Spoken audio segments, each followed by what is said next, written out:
मुझता के बेटा कौन रही है रे? अरे का बोलबे रे मुझता के बेटा कौन रही है रे? अरे भैंसी लेके कायला मुठिया के भरा दी मेरे। पागल की तरह बात बोलती हो, समझ में नहीं आता। क्या बोली थे बाबू साहब? का मालिक का बोली है बाबू साहब? अरे हमारे रास्ता छोड़ो। अगे बहिनिया बड़का खंता लाके भौंक दे मुझता वाला के ओ बाबू साहब क्या है? आपसे मैं कुछ बोलने के लिए चाहती हूँ। बोलो। बोल के बहिनिया बोल के राजा बोलो। सुनिए राजा।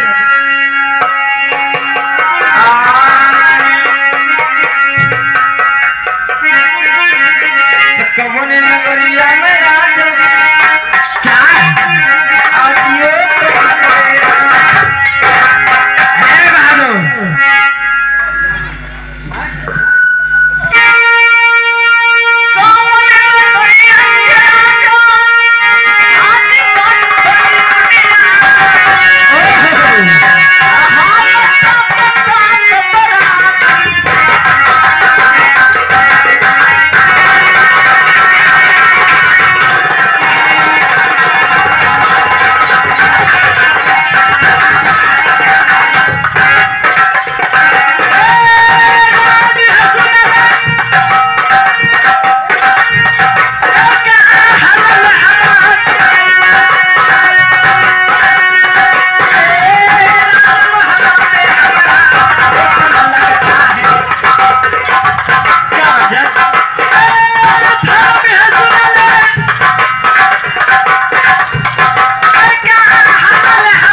मेरा मकान राजमहल में पड़ता है।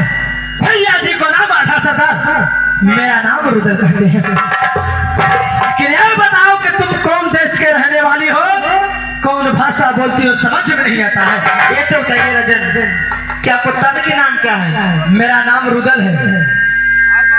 क्या बात है? क्या रुदल है? हाँ राजन मैं जाप के नाटी हूँ। बहादुर, इसी बात से हम लोग का भाषा इस लोग का ये महीना देख लगे कितना सुंदर राजा है ये। ए बाबू साहब क्या है?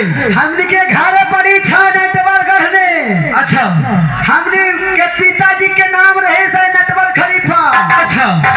दोनों बहन के नाम रहे सुखिया मुखिया रही था। हमने का कही छाई। हाँ। तने सुना बाबू छाए सुना। बोलो बोलो बोलो। तू हरे सुरतिया राजा या बात के तुम बहिनी के पागल हो चुकी हो। आज तो हरे सुरतिया जी राजा या बात के तुम बहिनी के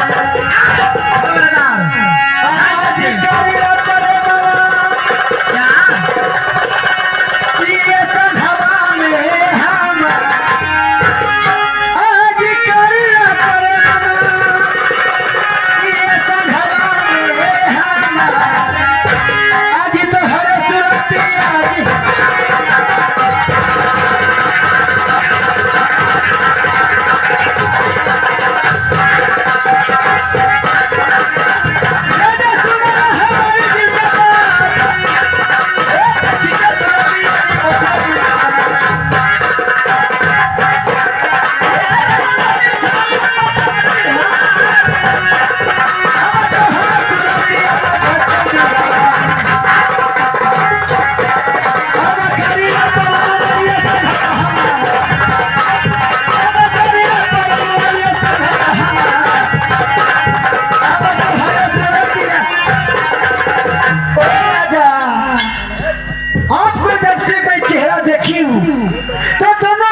में आप बस रहे हैं, प्रेम कीजिए। चलो बाबू साहेब चलो अब करिएगा। भक्ति सुधर यही है नट्टी हम अपन है राज मोहवान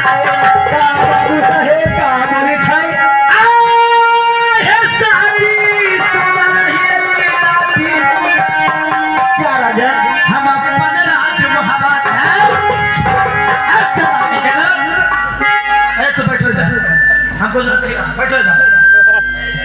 हाँ बैठो जा। हाँ बैठो।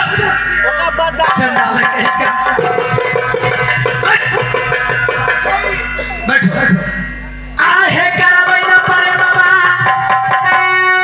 हे नाती संघम में आहे करबैना परे तो हर संघम में दबया आहे शादी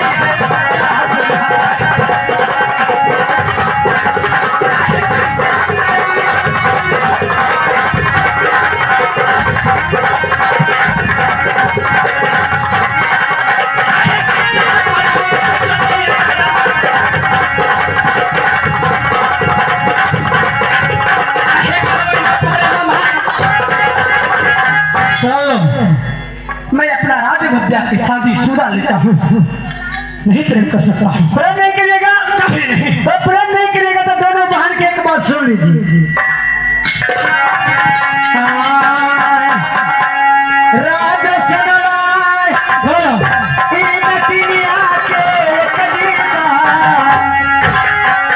करबना परे महाराजा अच्छा दोनों बहिनी संभवान आज करबना परे महाराजा दोनों बहिनी संभवान अब जदुआ मारी घेर दे दो पाना आज जदुआ मारी नट्टे ढोस से बात करो घेरा दे दो पाना करबना परे मजराजा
तुम दोनों बहन जात का नट्टी हो, कभी नहीं प्रेम कर सकता।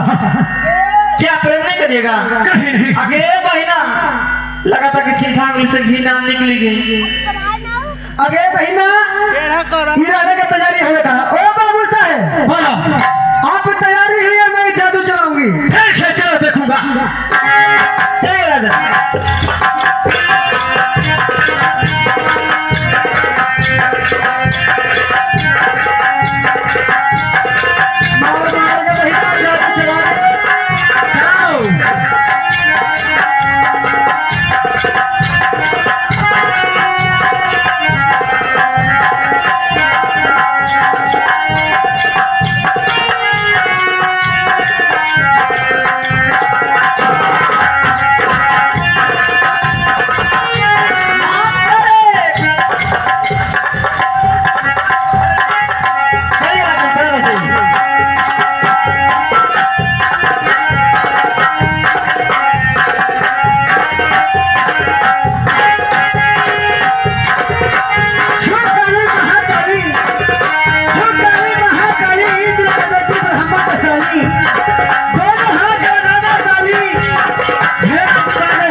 एकरा के तो भेड़ा बना देली के आऊ कभी के लिए एकरा के भेड़ी बना दे आगे बहिना ई नथिया के बेटा बड़ी बोलत रहे इनका के भेड़ी बनवला एक इनका के भेड़ा बनाना उनका के भेड़ी बनावा ई तो भेड़ा बन गेला।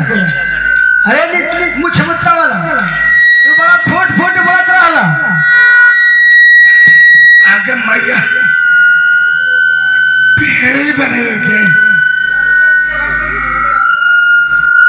भेड़ी बने बिताऊं क्या मैं हो चुके। हेलो अगे बहिना आगे बहिना ई राजा के तो भेड़ा बना दिली। आगे बहिना अब हमनी ले चला झोपड़ी में, हमनी ले चल सिरकी में, दिन के दिन भेड़ा बनाऊंगी और रात के मनुष्य बना के दोनों बहन बाहर लुटूंगी। आगे चल के